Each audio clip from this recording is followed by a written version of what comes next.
이건 미국도 몰랐어요. 푸틴한테 치명상을 주고 싶었던 거죠. 트럼프가 무기와 군사정보를 줘요. 그랬더니 젤렌스키가 벨고로드라는 데 침공해요. 러시아가 정예병력을 온전시켜놨다. 그 새빨간 거짓말에 가깝습니다. 40조 정도 사망보험이 포함됐어요. 20만 명 죽었다는 얘기죠, 최소.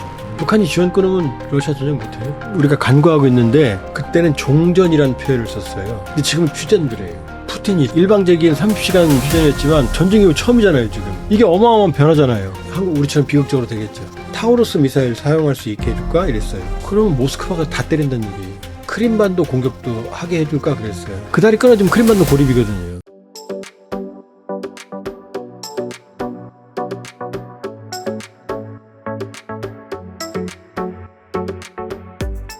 조한범 박사님 모셨습니다. 박사님 안녕하세요. 네, 안녕하세요. 많은 분들이 지금 로우 전쟁 궁금해하시는 것 같아요. 예. 좀 전황이 어떨까요? 전황을 보면은 일단 이제 좀 복기를 해보면요. 네. 요게 전쟁 전 상황입니다. 요게 우크라이나 땅이고요. 그리고 요 크림 공화국 2014년에 러시아가 크림 공화국을 뺏어가요. 네. 그 다음에 도네츠크, 루간스크 요 지역에서 친러계 분리주의자들이 내전을 일으킵니다. 여러분 들으셔도 이게 중요해요. 왜냐? 요 크림반도는 요쪽을 보시면 요게 숫자가 러시아계 주민들 숫자예요. 크림반도는 58%잖아요. 네. 그럼 러시아 사람들이 하는 거예요. 크림반도는 우크라이나 땅이었던 적이 거의 없어요. 1954년에 후르시초프가 행정적으로만 러시아에 준 거예요. 그러니까 러시아 입장에서 자기 땅이죠. 네. 그러나 독립할 때 우크라이나는 자기네 행정이었으니까 자기 땅이라고 주장하는 거죠. 그 다음에 요쪽, 요 루간스크, 도네스크 요쪽은 러시아인 거 거의 40%죠? 네. 여기도 25%잖아요, 24. 네. 그럼 나머지는 다 우크라이나냐? 아니에요. 우크라이나 다민족이니까. 우크라이나 계가 주지만 다른 민족이 많아요. 요것도 다 러시아계 주민 숫자예요, 우크라이나 전역에. 많죠? 네. 요게 2014년의 상황이에요. 여기 뺏어가고 러시아가 이거는 이제 분리주의 운동을 일으키고. 네. 그러다가 이제 이게 2022년 2월 25일이잖아요. 네. 어떻게 돼요? 크림반도, 돈바스 요 지역인데 지금 빨간색이 러시아가 침공한 지역이에요. 네. 갑자기 하루 만에 2022년 2월 24일 날 전쟁이 발발했는데 자, 루간스 도네츠크 크림에서 치고 올라가죠? 네. 그다음에 위로도 북부에 내려오죠? 네. 러시아하고 벨라루스 쪽에서 남쪽, 동쪽, 북쪽에서 동시에 치고 내려온 거예요. 근데 하루 만에 너무 많이 점령하잖아요. 네. 파죽지세죠. 그쵸. 이쪽 보시면 이건 3월 24일이거든요. 어떻게 됐어요? 이 남쪽은 크림반도와 돈바스를 이어버렸죠. 그쵸. 북쪽도 이어버렸죠, 이렇게. 네. 그럼 뭐 우크라이나 끝난 줄 알았죠, 이때. 맞아요. 한 달 만이니까. 그런데 한 달이 지나고 나니까 다시 4월 20일 날 보니까 요 파란색 지역은 이제 러시아군이 후퇴한 지역이에요. 러시아가 생각한 전쟁은 한 달이었거든요. 네. 근데 우크라이나가 준비를 하고 기다리고 있었거든요.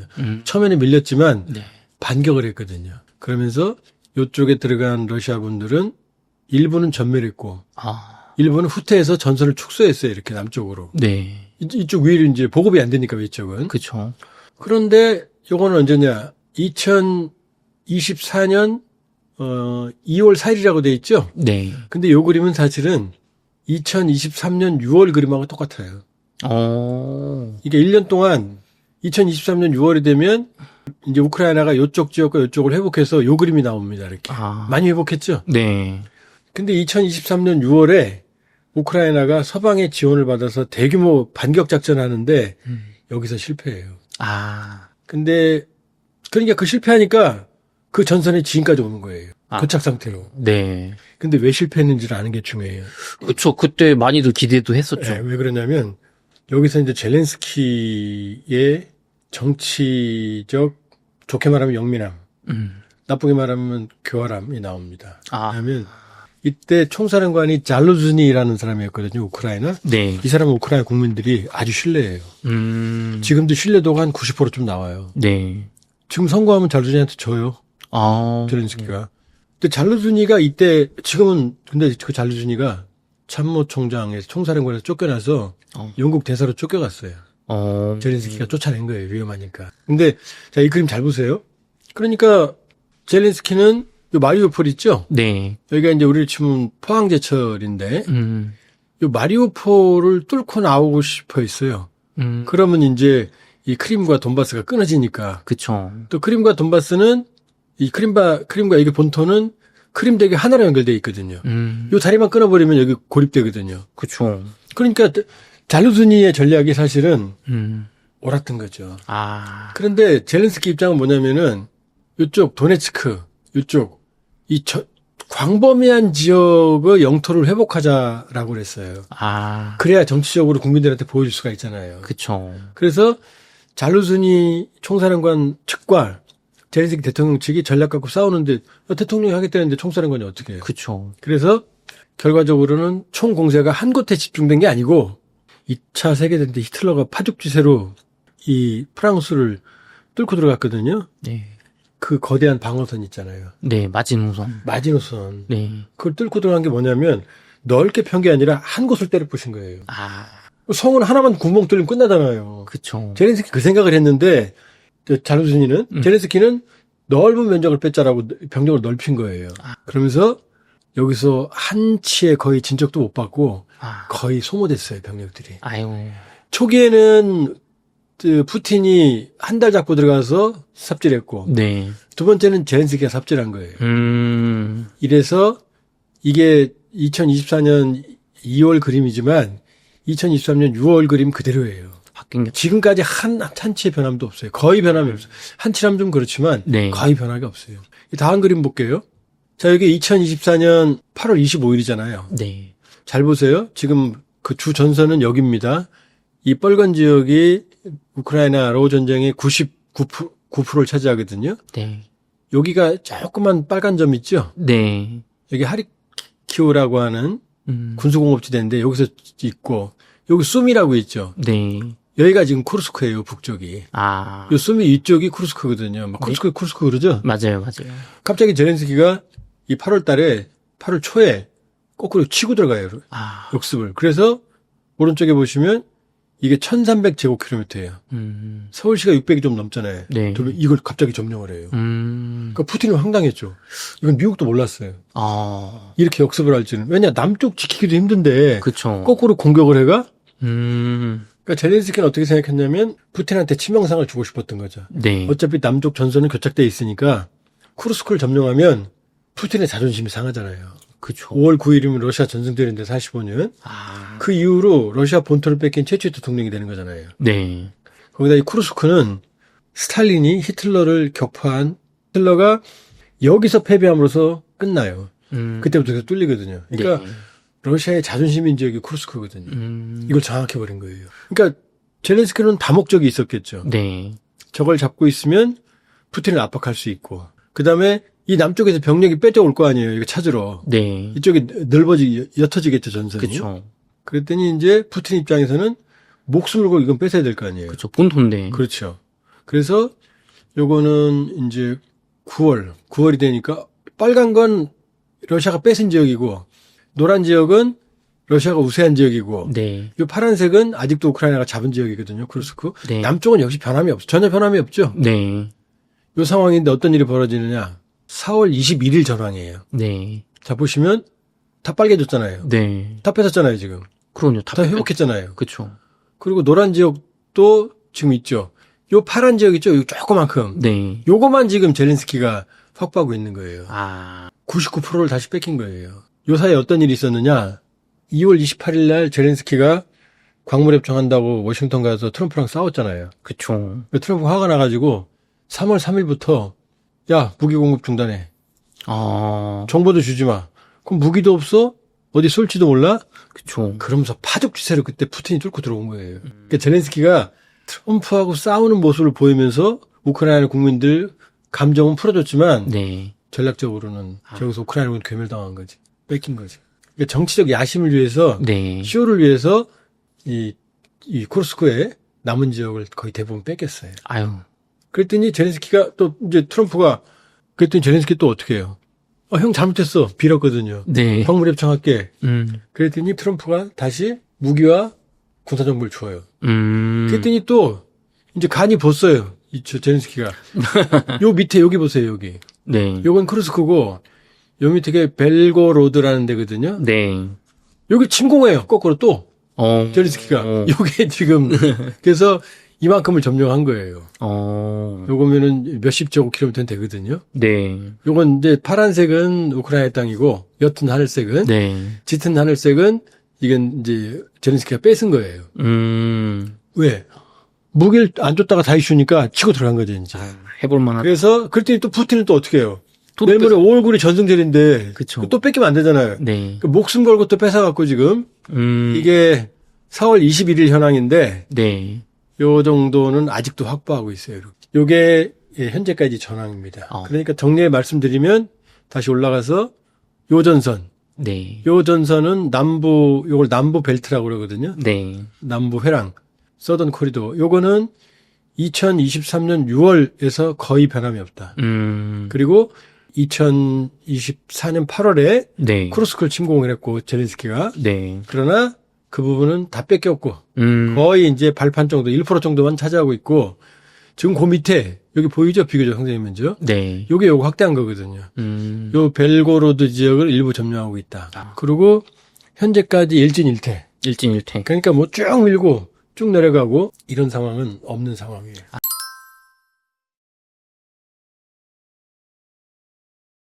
그 박사님 그 요즘 이제 조금 여론적으로 보면 과거에는 러시아가 안 된다였다가 또 최근에 반대 방향으로 우크라이나 그냥 망했고 시간 문제고 러시아가 군사적으로 압도적이고 경제적으로도 제재를 다 견딜 만큼 압도적이다. 이런 여론들이 생겨나고 있는데 좀 박사님 냉정하게 어떻게 보입니까? 저는 항상 말씀드리는 게 우크라이나 전쟁 수행에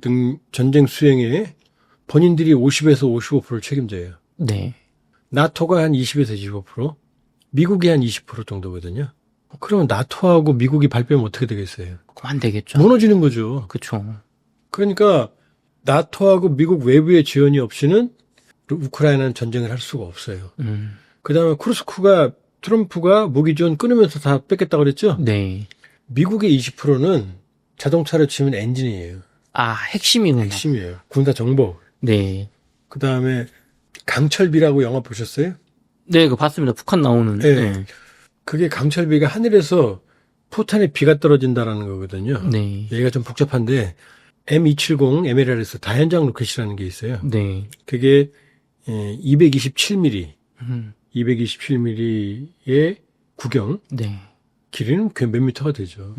그게 로켓 한 발에 사거리가 32km거든요. 여기에 수류탄에 해당하는 이 자탄이 네. 640개가 들어있어요. 그 한 발 쏘면 수류탄 640개가 하늘에 떨어지는 거예요. 수류탄 살상 범위가 15m거든요. 네. 축구장 한 개 면적에 있는 인원들을 모두 전멸시킬 수 있어요. 엄청나네요. 근데 포드 하나에 6발 들어가거든요. 네. 그 포드가 2개 있어요. 12발이에요. 축구장 12개 면적을 초토화시켜요. 와. 그런데 이게 너무 무거우니까 네. 이걸 가볍게 줄이고 포드 6발짜리 2개를 하나로 줄이고 6발, 12발이 아니라 6발 탱크 캐터필더 궤도를 바퀴를 바꾼 게 하이마스라는 거예요. 네. 하이 모빌리티 아틀러리 로켓 시스템이라는 거예요. 말이 좀 복잡하죠? 네. 고속기동 포백 로켓 시스템이라는 건데 이걸 우크라이나에 줬거든요. 6발짜리. 이거 한 발 쏘면 축구장 6발이 쿠르스크는 평원이에요. 러우 전쟁은 네. 어디 숨을 데도 없어요. 산도 없어요. 숲은 어디에 있냐? 갤러리 포레스트라고 그래서 시인물 따라 요게만 좀 있어요. 그러니까 어떻게 돼요? 러시아군, 북한군 오면 이거 한 발 쏘면 축구장 6개 면적이 전멸당하는 거잖아요. 네. 이걸 줬다 안 줬다 하니까 전황이 바뀌는 거죠. 이 정도예요. 이 정도예요. 그러니까 우크라이나 자체 전쟁 수행 능력이 일단 없어요. 네. 이게 중요한 거예요. 그다음 러시아로 가자. 네. 그러면 러시아가 지금 뭐 정예 병력은 온전시켜놨다. 네. 뭐 타격 없다. 그 새빨간 거짓말에 가깝습니다. 아. 지금 그 허접스러운 북한군까지 받아들이고 네. 전 세계 용병까지 받아들이고 지금 저렇게 쿠르스크 본토까지 자존심까지 뺏기는데 정예 병력을 온전시켜놓고 뭐 첨단 무기를 감춰놔요? 아니에요. 전쟁엔 코피 터지니까 다 쓰게 돼 있어요. 북한이 지금 지원하는 무기가 탄약으로는 러시아가 쓰는 탄약의 절반 정도예요. 네. 북한이 지원 끊으면 러시아 전쟁 못해요. 그 정도예요. 그 정도예요, 러시아 상황이. 네. 왜냐하면 러시아 수출품이 60%인데 산업이 있겠어요? 군수 공장도 있고 기술은 있지만 대량 생산 네. 체계가 안 돼요. 그러니까 러시아는 이미 군수품은 고갈된 상황이다. 아. 주요 무기들은. 이게 또 서방 쪽 시각에서는 군수품은 그럴 수 있지만 러시아 경제가 지금 탄탄하다. 또 지금 착각이에요. 왜냐? 아. 러시아 경제가 3% 성장, 5% 성장 그러거든요. 맞아요. 그렇게 3에서 5% 성장했어요, 지금까지. 네. 근데 전시 경제잖아요. 음. 돈 들여서 군복 생산하고 무기 생산하니까 생산성이 올라갈 거 아니에요. 그쵸? 그다음 징집해서 월급 주잖아요. 네. 1인당 사망하면 보험금이 2억 원이에요. 지난해 연말 기준으로 그 40조 정도 사망보험이 포함됐어요. 20만 명 죽었다는 얘기죠, 최소. 야, 많이 죽어. 자, 지금 수치만 보시자. 그러니까 제가 어디 가면 이런 얘기하면 막 혼나요. 네. 지금 3% 5% 성장하는데 저보고 맞아요. 돌팔이라고. 근데 이건 간과하잖아요. 러시아 중앙은행 금리가 네. 21%예요. 그렇게 높나요? 그렇게 높아요. 왜냐? 석유 팔아 돈 들어오잖아요. 네. 그럼 사람들한테 월급 주고 사망보상금 나가잖아요. 네. 그 다음에 무기 생산해야 돈이 풀릴 거 아니에요. 그쵸. 산업은 없잖아요. 아. 돈이 풀리면 어떻게 돼요? 인플레이션이 올라가는 거죠. 그 다음에 돈이 어디로 가요? 주식시장으로 가는 거죠. 네. 그러니까 주식시장 활황되고 3% 5% 성장하고 그러니까 좋아 보이는데 아니 기준금리가 21%인데 어떻게 살아요 거기에서. 우리 21%면 어떻게 된 거예요? 망한 거죠. 망한 거죠. 지금 푸틴은 위기에 왜냐? 전쟁이 휴전하면 이제 전시경제가 안 되잖아요. 그쵸. 그럼 이제 경착륙이 되는 거죠. 아. 이대로도 못 가는 거고 네. 전쟁 끝나면 이제 러시아 경제는 흔들리는 이제 추락하는 상황이 될 거고. 그러니까 양쪽 다. 네. 자 설명드리니까 어때요? 양쪽 다 지금 만만데요? 둘 다 상황이 좋지 않다. 아, 둘 다 커피 터진 거예요. 다만 푸틴은 우크라이나보다는 어쨌든 자기가 전쟁 수행하고 있으니까. 네. 그러나 젤렌스키는 자기 의지와 관계없이 서방에서 줬다 뺐다 하면 끝나는 거다. 네. 이 상황이에요. 그러니까 이 상황이니까 어느 한쪽이 전선을 뚫을 수 있겠어요, 없겠어요? 못 뚫죠. 자, 러시아가 뚫으면 어떻게 돼요? 서방이 무기를 더 주죠. 네. 지금 미국이 트럼프가 미적거리니까 네. 베리츠 차기 총리 또 네. 뭐라 그랬냐면 타우로스 미사일 사용할 수 있게 해줄까 이랬어요. 이게 사람들이 잘 몰라요 어떤 무기인지. 네. 이게 비행기에 장착하는데 네. 사거리가 500km예요. 어. 그럼 비행기는 얼마든지 로 국경선 심지어 러시아까지 들어갈 수 있잖아요. 그쵸. 그러면 모스크바가 다 때린다는 얘기예요. 비행기를 타고 들어가면 되니까. 그럼요. 아. 그 아까 줬던 강철비는 지대지 미사일이에요. 네. 영국이 준 게 스톰 섀도우거든요. 네. 이것도 250km예요. 공대지인데. 타우로스는 500이에요. 네. 그러면은 거기다 그 독일 그 다음번 총리가 뭐라고 그랬냐. 크림반도 공격도 하게 해줄까 그랬어요. 그게 뭐냐. 크림반도가 본토하고 다리 하나로 연결돼 있다고 그랬죠. 네. 그 다리 때릴 수 있게 해준다는 얘기예요. 아. 그 다리 끊어지면 크림반도 고립이거든요. 네. 그러니 이걸 주게 되면 푸틴은 어떻게 되겠어요? 난리 나겠는데요. 그러니까 이 정도라니까요. 그러니까 서방이 확 주면 우크라이나가 뚫고 들어가고, 근데 우크라이나가 푸틴을 뚫고 들어가면 어떻게 되겠어요? 푸틴은 핵단추 누를 수밖에 없잖아요. 아. 그러니까 더는 못 들어가게 줬다 뺐었다. 그다음 푸틴이 너무 들어오면요. 타우로스 줄게, 에이테킴스 줄게. 에이테킴스는 아까 그 하이마스가 6발 들어간다고 그랬죠? 네. 에이테킴스는 국경이 커요. 그러니까 그 포도에 한 발에 들어가요. 네. 근데 대신 사거리가 300km예요. 227면 32km인데 이건 300km예요. 훨씬. 300km까지 날아가서 축구장 4개 면적을 초토화시켜요. 미치는 거죠. 300km 호박을 때려봐요, 계속. 공장 같은 데도 뭐 그렇죠. 군수기지 때리고. 그러니까 이 전쟁은 비극적이죠. 누구도 못 이기는데 슬라브족들끼리 매일 서로 죽이고 죽으면서 자기들이 이기고 지고 있다 착각하고 있는 거죠. 이거예요, 지금. 왔다 갔다 꼭두각시 둘이 네. 싸우고 있는 거예요. 아, 그렇군요. 말씀해주신 것처럼 그 푸틴 대통령이 일방적으로 부활절 휴전을 선언했다가 또 굉장히 서로 너가 위반했네 하면서 또 이렇게 비방을 했거든요. 근데 푸틴 러시아도 더 이상 전쟁 힘으로는 안 된다. 이게 좀 협상으로 가야 된다. 이렇게 좀 인식을 하고 있을까요? 푸틴이 일단 휴전을 했잖아요. 그쵸. 전쟁 이후 처음이잖아요, 지금. 아, 2022년 2월 24일 이후로 일방적인 30시간 부활절 휴전이었지만 네. 어쨌든 휴전을 했잖아요. 네. 이게 어마어마한 변화잖아요. 아, 그쵸. 처음이죠. 처음이잖아요.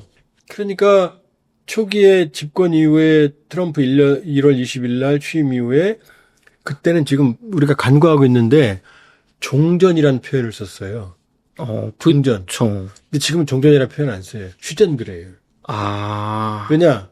전쟁을 끝내려는 트럼프 방안이 뭐냐면 네. 푸틴이 좋아하는 방안이거든요. 네. 러시아가 점령한 우크라이나 영토 5분의 1 남한 면적을 인정해준다. 네. 그 다음에 전쟁 원인이었던 우크라이나 나토 가입 유보시킨다. 그 다음에 우크라이나 안전보장 그런 거 없다. 그냥 미국이 투자하면 그게 안전보장이다. 요한이거든요. 네. 푸틴은 받죠. 봤죠. 근데 우크라이나는 어떻게 해요? 받을 수가 없잖아요. 그러니까 종전이 되면 그 질서를 인정하는 거예요, 서로. 그럼 우크라이나는 종전이 되면 땅 5분의 1 뺏긴 거잖아요, 그냥. 그쵸. 인정해 주는 거잖아요. 네. 유럽은요. 저 나쁜 새끼가 뺏어갔는데 저거 인정해 준다고? 그럼 나쁜 놈 또 나쁜 놈. 그러니까 우크라이나와 나토가 이 안은 받을 수가 없잖아요. 네. 종전 협정을 못 하죠, 그러니까. 그쵸. 근데 휴전은 되죠. 아. 끝나는 게 아니니까. 그쵸. 일단 좀 쉬자는 거니까. 일단 한국 우리처럼 비극적으로 되겠죠. 53년에 휴전했지만 지금까지 이 모양이잖아요. 그쵸. 그러니까 휴전은 서로 상처가 안 남죠. 아. 이게 끝나는 게 아니니까. 그쵸. 그러니까 지금은 종전에서 휴전으로 넘어왔어요. 용어가 바뀌었어요. 아. 이게 사람들이 지금 잘 눈치 못 채시는데 네. 종전에서 휴전으로 용어가 바뀌었고 네. 드디어 푸틴이 한 번 30시간 했잖아요. 맞아요. 그 흐름으로 봐요. 전쟁은 끝나가고 있는 거죠. 휴전은. 전제 휴전으로. 왜냐하면 우리도 6.25 한국전쟁 3년 했지만 네. 휴전협상을 2년 동안 했어요. 아. 그리고 휴전협상 하는 동안에 전투가 치열해졌어요. 고지전. 왜냐? 네. 휴전협정이 체결이 되면 본인들이 서 있는 그 땅이 국경이 되거든요. 한 치라도 더 뺏어야 될 거 아니에요. 네. 쿠르스크 조그만 땅이라도 젤렌스키 갖고 있어야 자존심 사는 거고 네. 푸틴 입장에서는 남부 지역 더 확보해야 되는 거고 이거죠.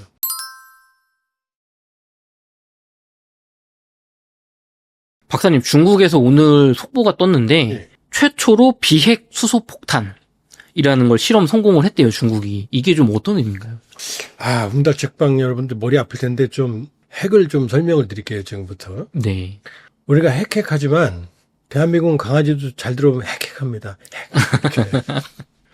핵무기를 잘 몰라요. 지금 원자폭탄 그러잖아요. 맞아요. 원자폭탄이라는 건 없어요. 오. 자, 원자가 있죠? 네. 원자 안에 뭐가 들어있죠? 핵이 들어있어요. 그래서 이 핵을 땅 때려서 쪼개요. 네. 어마어마하게 분열해요. 이걸 분열탄이라고 그래요. 네. 우리가 원자폭탄이라고 알고 있는 히로시마 나가사키가 바로 이 분열탄이에요. 아. 근데 지금 수소폭탄 그랬죠? 거꾸로 이 핵을 분열시키는 게 아니고 예. 두 개의 핵을 예. 강제로 융합을 시켜요. 그러면은 융합하면서 네. 이 분열 때보다는 비교가 안 되는 열과 에너지가 발생. 이게 수소폭탄이에요. 아, 훨씬 열과 에너지가 많이 발생한다. 태양이 이거예요. 태양 이 방식인 거예요. 그래서 인공태양 그러잖아요. 네. 그렇죠? 네. 지금 울진 이 원자력 발전소는 분열이고 핵 분열이고 네. 이것과 비교도 안 되는 어마어마한 에너지를 내는 게 융합이거든요. 그게 인공태양이에요. 그러니까 수소폭탄이에요. 그러니까 원자폭탄을 느리게 네. 분열을 아주 느리게 하면 원자력 발전소가 되는 거고 인공태양을 만들어내면 그 수소폭탄을 예. 이제 원리를 활용하면 인공태양이거든요. 자, 그러면 지금 비핵 수소폭탄 그랬잖아요. 맞아요. 핵인데 비핵이니까 이상해요, 지금 용어가.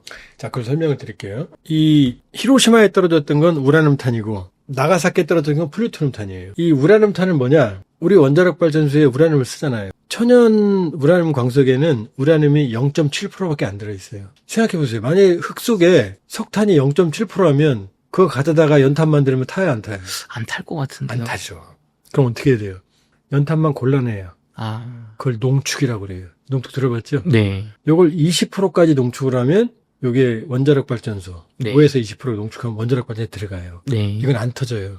근데 이걸 저농축, 고농축, 90%, 95% 이상 농축을 하면 네. 이게 히로시마에 떨어졌던 고농축 우라늄탄 리틀보이가 되는 거예요. 그러면 이걸 땅 때리면 네. 이게 초고속으로 분열해요. 100만 분의 몇 초, 한 5초 차이 돼요. 와.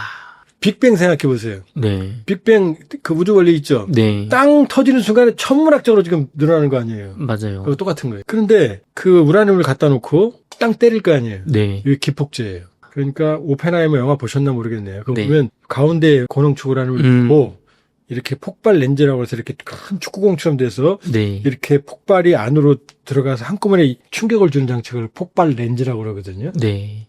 그걸 기폭장치라고 그래요. 이 분열시키면 터뜨려야 될 거 아니에요. 그쵸.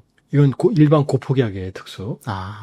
이런 핵물질이고, 이게 원자폭탄 개념이에요. 근데 이거는 고농축 우라늄 썼죠? 네. 나가사키는 뭐냐? 이 원자력 발전소에서 사용한 핵연료. 그러니까 고농축 우라늄 탄은, HU 탄은 원자력 발전소가 없어도 돼요. 농축만 하면 되니까. 그쵸. 근데 원자력 발전소에서 원료봉을 쓰고 다 태우고 남죠? 그럼 쓰레기처럼 끓일 거 아니에요? 맞아요. 그때 얘를 재처리하면 그때 플루토늄이 생겨요. 어. 이게 핵물질이에요.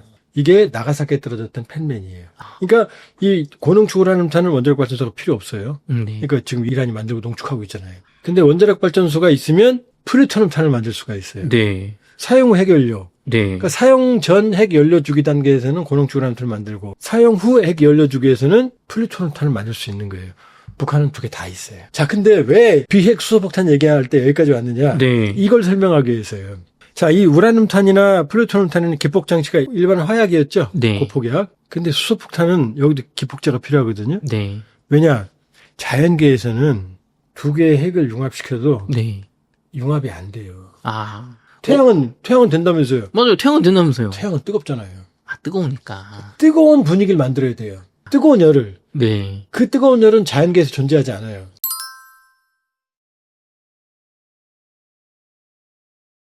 아, 그럼 이제 인위적으로 엄청난 고열을 그렇죠. 가해야겠다. 그때 요 두 개의 원소를 인위적으로 태양은 뜨거우니까 자동적으로 융합이 되죠. 네. 융합이 될 때 이때 고온을 만드는데 태양은 필요 없죠. 지가 뜨거우니까. 네. 자연계에서는 이 온도를 만들어낼 수가 없어요. 근데 만들 수 있는 게 딱 하나 있어요. 오. 그게 바로 원자폭탄이에요. 이 원자폭탄을 분열탄과 융합탄을 네. 기폭제로 사용하는 거예요. 야, 그러면 원자 폭탄이 기폭탄인 거예요. 그렇죠. 원자폭탄이 터지면 엄청난 고열이 발생할 거 아니에요. 네. 그러면 왜 수소폭탄이라고 말하느냐? 이중수소와 삼중수소 이 두 개의 동위 원소가 융합을 해요. 이 온도에서. 자, 이중수소는 뭐냐? 수소는 원소 주기율표에서 1번 원소가 뭐예요? 수소예요. 맞아요. 수소는 양성자가 하나예요. 근데 동위원소라는 게 있어요. 네. 그건 양성자에 중성자가 붙으면 동위원소가 돼요. 양성자가 하나면 수소고 중성자가 하나 따르면 두 개죠? 네. 이중수소라고 그래요. 양성자 하나인 수소에 중성자가 두 개 붙으면 삼중수소라고 세 개잖아요. 그러니까 수소폭탄은 네. 이중수소와 삼중수소를 강제로 결합을 하는 거예요. 그러면 이중수소와 삼중수소를 강제로 결합하면 얘가 헬륨으로 바뀌거든요. 두 개의 원소가 지금 융합되는 거니까. 네. 그러면 헬륨은 양성자 두 개, 중성자 두 개거든요. 네. 그럼 지금 어떻게 됐어요? 이중수소에 양성자 하나, 중성자 하나. 삼중수에 양성자 하나, 중성자 두 개잖아요. 다섯 개잖아요. 네. 다섯 개가 네 개로 합치잖아요. 네. 그럼 하나 어디 갔어요? 하나는 튀어나가요. 요게 수소폭탄의 원리예요. 이렇게 융합하면 이때 어마어마한 열과 에너지가 발생을 해요. 그러니까 수소폭탄은 그래서 우리가 이렇게 말해요. 친환경 폭탄이라고. 수소를 쓰잖아요. 이게 농담입니다. 네. 자, 그러면 지금 이 수소폭탄을 위해서 뭐가 필요했어요? 분열탄. 분열탄. 정확하게 말하면 네, 맞아요. 이게 원자폭탄이잖아요. 우리가 알고 핵폭탄이잖아요. 맞아요. 근데 중국이 뭐라고 그랬어요? 비핵 수소폭탄. 폭탄이라고 그랬잖아요. 네. 그 기폭제를 분열탄을 안 썼다는 얘기예요. 핵무기가 아닌데 네. 핵무기가 아니면서 핵무기는 핵무기죠. 핵을 활용하니까 수소를. 네. 그러니까 방사능이 없는 폭탄이 만들어진 거죠. 아, 그런데 위력은 기존의 핵폭탄 똑같죠. 똑같죠. 똑같다. 똑같죠. 그러면은 위력은 핵폭탄인데 방사능이 없으면 그러니까 그 기폭제를 네. 분열탄을 안 쓴 거죠. 비핵이죠. 비핵으로. 핵폭탄이 아닌 거죠. 핵폭탄이 아니다. 그러니까 분열탄, 우라늄을 안 쓴 거죠. 네. 우라늄도 안 쓰고 플루토늄도 안 쓴 거죠. 그럼 요거는 박사님 터지면 낙진 그 방사능 물질이 땅에 안 남나요? 일단은 좀 자세히 들여다봐야 되는데 네. 방사능이 있을 수가 없죠. 아. 우라늄도 안 썼고 플루토늄도 안 쓰잖아요. 그쵸. 네. 그러면 이게 과학적으로 굉장한 성과 같은데 과학적으로가 아니고 군사적으로 그쵸? 군사적으로 핵무기가 아닌 핵무기로 핵무기 효과를 낸 거잖아요. 그쵸. 그럼 그거 쓰겠다는 얘기죠. 그거 쓰면 어떻게 돼요? 어마어마한 거죠. 그러니까 지금 미국, 영국, 프랑스, 러시아, 중국 모두 분열탄을 안 써요. 다 그 수소폭탄을 알고 있는 융합탄을 쓰거든요. 그래야 분열탄은 임계점이 있어서 폭발력 클램 너무 커져요. 근데 수소폭탄은 사실상 임계점이 없어요. 무한정 키울 수 있어요. 지금까지 가장 크게 터뜨려 본 게 얼마인지 아세요? 1967년에 소련이 네. 짜르 bomba, 폭탄의 왕이라는 뜻이에요. 짜르가 왕이고 bomba가 이제 bomb, 네. 오브 범이라는 뜻이거든요. 네. 57메가톤짜리를 터뜨려 봤어요. 1메가톤이 TNT 100만 톤이에요. 히로시마에 떨어졌던 게 15,000톤이거든요. TNT급. 나가사키가 2만 1,000톤이고, 네. 근데 57메가톤, 5,700만 톤을 터뜨려봤어요. 어디서? 북극에서. 그걸 서울시에 떨어뜨리면 서울은 없어져요.